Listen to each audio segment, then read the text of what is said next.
তৃণমূল ক্ষমতায় এলে চালু হবে গোবরডাঙ্গা হাসপাতাল। ইস্তেহার প্রকাশ করে দাবি গাইঘাটার তৃণমূল প্রার্থী নরোত্তম বিশ্বাসের। অঞ্জলি সিল্ক এখন আমাদের দুটি শোরুম হাবড়া ও বনগাঁতে। চৈত্র সেল উপলক্ষে দুটি শোরুমেই কেনাকাটার উপর রয়েছে 5 to 50% ডিসকাউন্ট।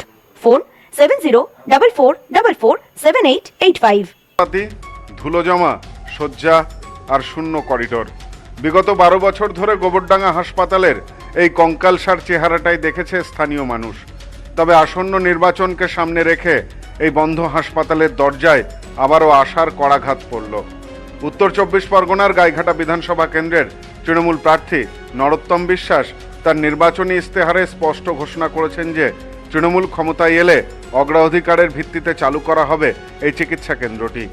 প্রায় 26 বিঘা জমির ওপর বিস্তৃত গোবরডাঙ্গা হাসপাতালে একসময় 30টি বেড এবং প্রাথমিক চিকিৎসার সবটুকু পরিকাঠামোই ছিল, কিন্তু দীর্ঘ 12 বছর ধরে এই পরিষেবা বন্ধ থাকায় বর্তমানে এটি একটি পরিত্যক্ত ভবনে পরিণত হয়েছে।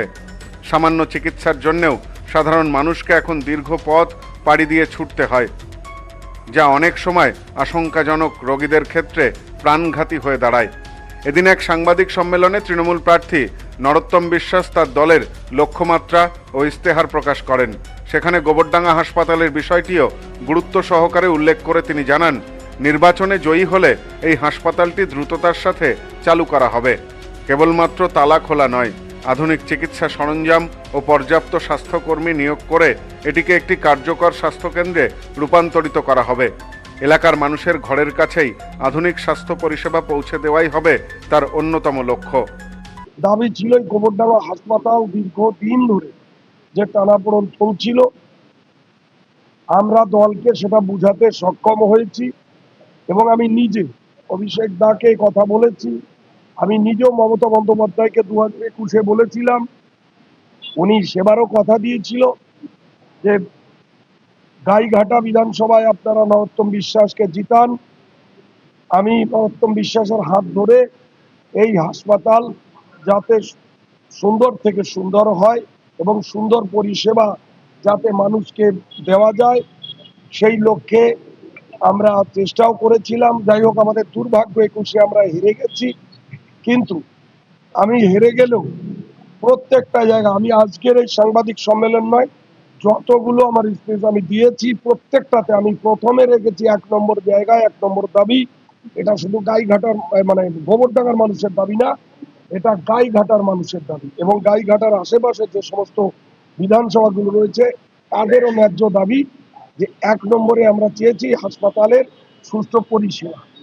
নির্বাচনী আবহে এই হাসপাতাল চালুর কথা নতুন কিছু নয়। এর আগে লোকসভা থেকে পঞ্চায়েত প্রতিটি নির্বাচনের মঞ্চেই বিভিন্ন রাজনৈতিক দল এই হাসপাতালকে কেন্দ্র করে প্রতিশ্রুতির ফুলঝুরি ফুটিয়েছেন, কিন্তু ভোট মিটলেই সেই প্রতিশ্রুতি হাসপাতালের করিডোরের ধুলোর মতোই তলিয়ে যায়। ফলে নরোত্তম বিশ্বাসের এই ঘোষণায় সাধারণ মানুষের মনে একদিকে যেমন স্বস্তির আভাস মিলেছে, তেমনি বারংবার পাওয়া বঞ্চনার কারণে জেগেছে গভীর সন্দেহ। Bureau report, news no man's land, Gaighata. পশ্চিমবঙ্গের উত্তর 24 পরগনা জেলার বনগাঁ এলাকায় সুধীর কর্মকার কলেজ অব এডুকেশন এক স্বনামধন্য এবং অতি উল্লেখযোগ্য শিক্ষণ মহাবিদ্যালয়। বর্তমান এই শিক্ষক মহাবিদ্যালয়ে নতুন শিক্ষাবর্ষে বিএড অ্যাডমিশন চলছে। তাই বিএড অ্যাডমিশন নেওয়ার বিষয়ে যে সমস্ত শিক্ষার্থীরা আগ্রহী তারা অতি সত্বর কলেজের অফিসে এসে যোগাযোগ করবেন। আমাদের কলেজের ঠিকানা গোপালনগর, চরচালকি, বনগাঁ, উত্তর 24 পরগনা। পিন নম্বর 743235।